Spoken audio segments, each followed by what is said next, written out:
조금 이해도 안 되고 황당하지만 세리아가 재개를 준비한다는 소식이 여기저기에서 들려오던 와중에 선수들 사이에서 코로나19 양성 반응이 계속 나오고 있습니다. 아무래도 리그가 다시 열리기는 쉽지 않을 것 같은데요. 이대로 이번 시즌이 마감된다는 가정하에 이번에는 세리아 각 클럽들이 보강해야 할 부분이 어떤 것들이 있는지 정리를 좀 해볼까 합니다. 먼저 유벤투스 이야기부터 해보겠습니다. 유벤투스는 우선적으로 보강해야 할 점이 호날두, 이과인의 노쇠화를 대비한 공격수, 키엘리니, 보누치를 대체할 센터백, 그리고 오른쪽 풀백이라고 생각을 하는데요. 일단 이과인은 이미 노쇠화 조짐을 충분히 보이고 있고 호날두도 85년생, 만 35세로 언제 훅 갈지 모르는 나이이기 때문에 공격수를 보강하는 것은 제법 시급하다고 생각합니다. 그런 관점에서 볼 때 유벤투스에서 공격진의 미래라고 평가받고 또 마지막 시즌 충분히 가능성을 보여줬던 모이스 켄을 에버튼에 팔아버린 것은 유벤투스로서는 참 안타까운 일이었습니다. 또 키엘리니와 보누치를 이을 센터백 보강도 필요해 보입니다. 키엘리니는 호날두보다도 나이가 더 많은 선수이고 보누치 역시 87년생으로 적지 않은 나이이기 때문입니다. 일단 유벤투스는 데리우트와 데미랄이라는 젊은 센터백 보강을 성공적으로 해놓긴 했습니다만 아주 안타깝게도 데미랄이 십자인대 부상을 당하면서 기량을 온전히 유지할 수 있을지에 대한 의문부호가 붙어있는 상황이죠. 쏠쏠한 센터백 한 명 정도는 수혈을 해야 하지 않을까 싶습니다. 마지막으로 유벤투스가 오른쪽 풀백 보강이 필요한 이유는 다름 아닌 이놈 때문입니다. 무려 칸셀로와 바꿔왔는데 영 형편없는 밀맨 되겠습니다.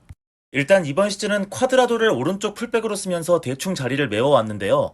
그래도 본래 자리가 아닌데다 역시 나이가 적지 않은 쿼드라도를 계속해서 주전 풀백으로 쓰기에는 무리가 많아 보입니다.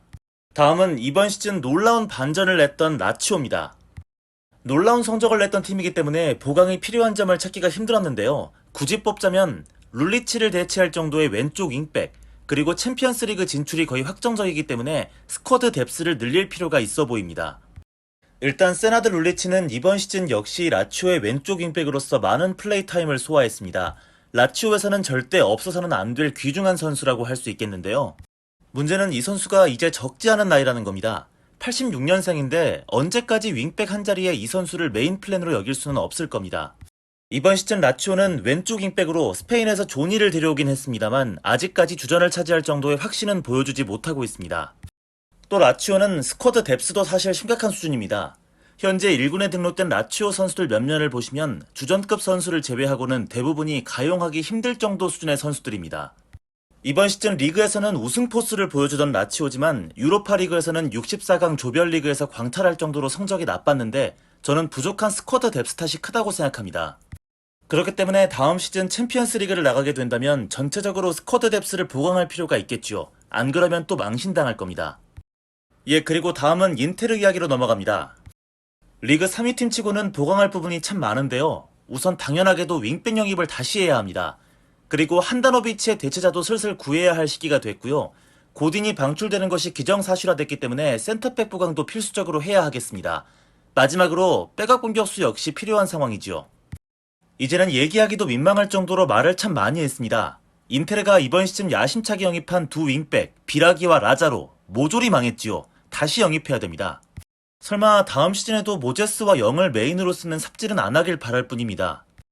인테르가 한다노비치 후계자를 정해야 하는 것은 이제 제법 시급한 상황입니다. 한다노비치가 아직 녹슬지 않은 실력을 과시하면서 계속해서 리그 0점대 실점률을 기록하고는 있는데요. 하지만 미래를 대비는 해야 합니다. 한다노비치가 84년생, 벌써 만 35이 됐기 때문입니다. 골키퍼는 필드 플레이어보다 좀 더 오래 간다고는 하지만 그래도 나이가 많습니다. 인테르에는 촉망받던 유망주 골키퍼 라두도 있고 브라질 청소년 대표 출신 골키퍼 브라장도 영입을 했는데 아직까지 썩 믿음직스럽지 않습니다. 당장 한다노비치를 대체할 정도의 수준이 절대 아니지요. 또 고딘의 인테르 생활은 이제 거진 실패로 끝나가는 느낌입니다. 높은 확률로 방출이 점쳐지고 있는데 주전급 센터백 3명 이상이 무조건 필요하기 때문에 센터백 영입을 해야 합니다. 그것이 3백이니까. 거기다 데브라이는 사실상 매 시즌 부상을 당하는 유형의 선수이기 때문에 확실한 센터백을 데려올 필요가 있겠지요. 그래서 현재 인테르는 베로나의 유망주 센터백 쿰블라와 강하게 연결돼 있습니다. 아주 좋은 무브라고 보여집니다. 이번 시즌 확실히 포텐이 터진 선수거든요. 마지막으로 인테르는 라우타르와 루카쿠의 백업 공격수가 확실하게 필요합니다. 이번 시즌에 이 역할을 해줬어야 했던 선수가 누구냐? 바로 꺼기 산체스였는데요. 국대 갔다가 부상을 당하고 와서 무려 리그 14경기를 부상으로 빠져 있었습니다. 그러니까 백업 공격수로서 역할도 사실상 아예 하지 못한 셈이었죠. 덕분에 라우타로와 루카쿠가 계속해서 쉬지 못하고 경기 출전을 하면서 체력 안배가 전혀 되지 못했습니다. 후반기 페이스가 떨어진 건 이 영향도 컸을 거라고 생각합니다. 그리고 최근 이탈리아 언론에서는 곧 나폴리와의 계약이 끝나는 메르텐스가 인테리에 온다는 보도가 계속 나오고 있습니다. 이 정도면 아주 훌륭한 영입이지 않을까 저는 개인적으로 생각합니다. 예, 다음은 리그 최고의 깡패 군단 아탈란타입니다. 당장 아탈란타에게 필요한 건 딱 한 가지만 보강하면 될 것 같습니다. 바로 센터백입니다. 모두가 아시는 대로 너무나 당연하게 아탈란타는 리그에서 가장 많은 골을 넣고 있는 무시무시한 팀인데요.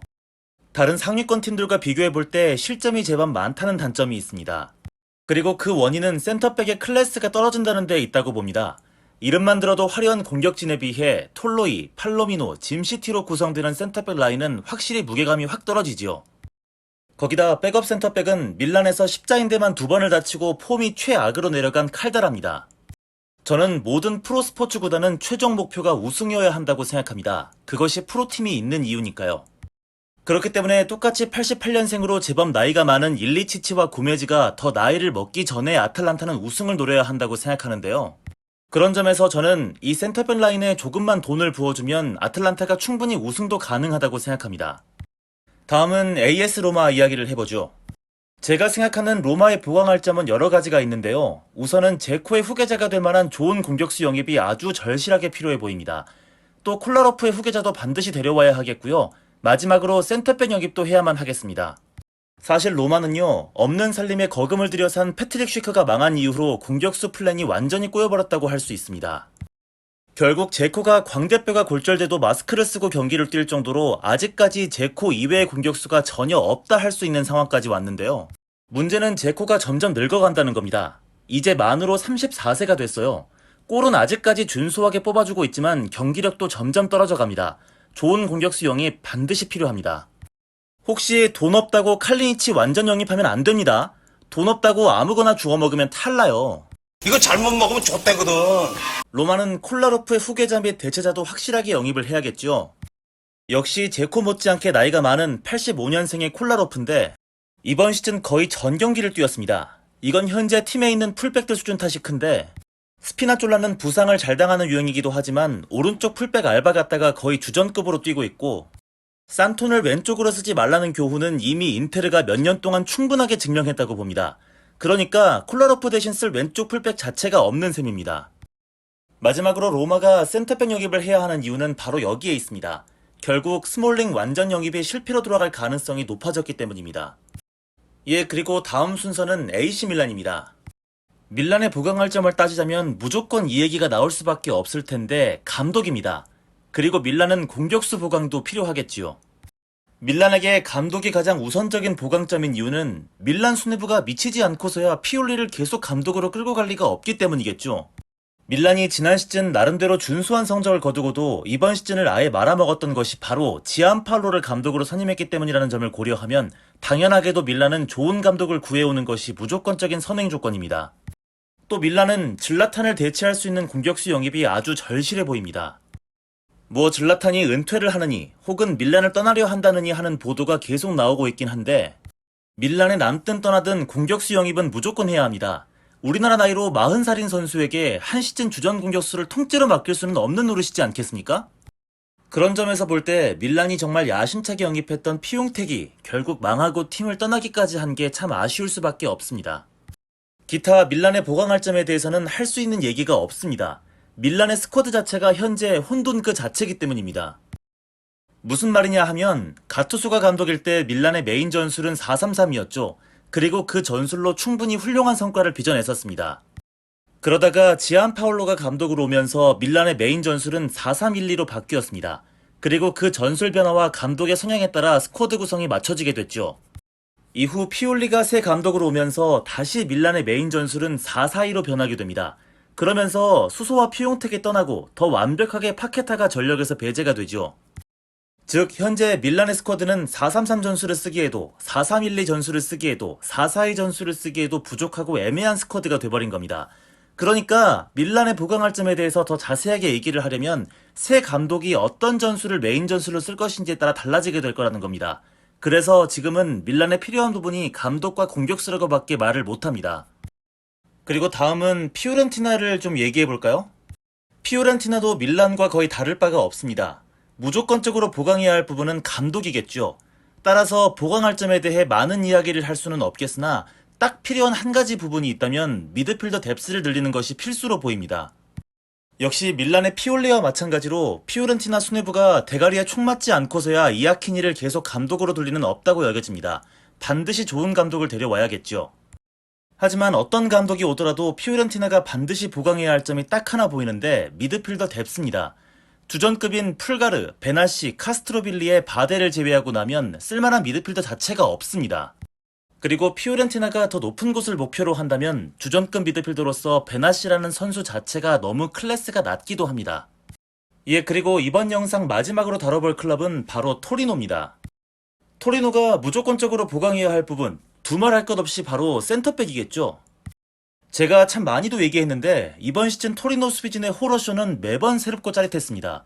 유로파까지 진출했던 클럽이 최다 실점으로 리그에서 4등을 한다는 게 모든 걸 보여준다고 생각합니다. 부디 다음 시즌은 센터백 보강 좀 착실하게 해서 제발 시리구 좀 도와줬으면 좋겠습니다. 이러다 시리구 열 뻗쳐서 죽겠어요. 그럼 이번 영상은 여기서 마무리를 하도록 하겠습니다. 영상 업로드가 좀 늦었습니다. 개인적으로 좀 바빴고 영상을 만들 짬을 내기가 좀 어려웠습니다. 다음 영상은 최대한 많이 늦어지지 않게 노력하겠습니다. 감사합니다.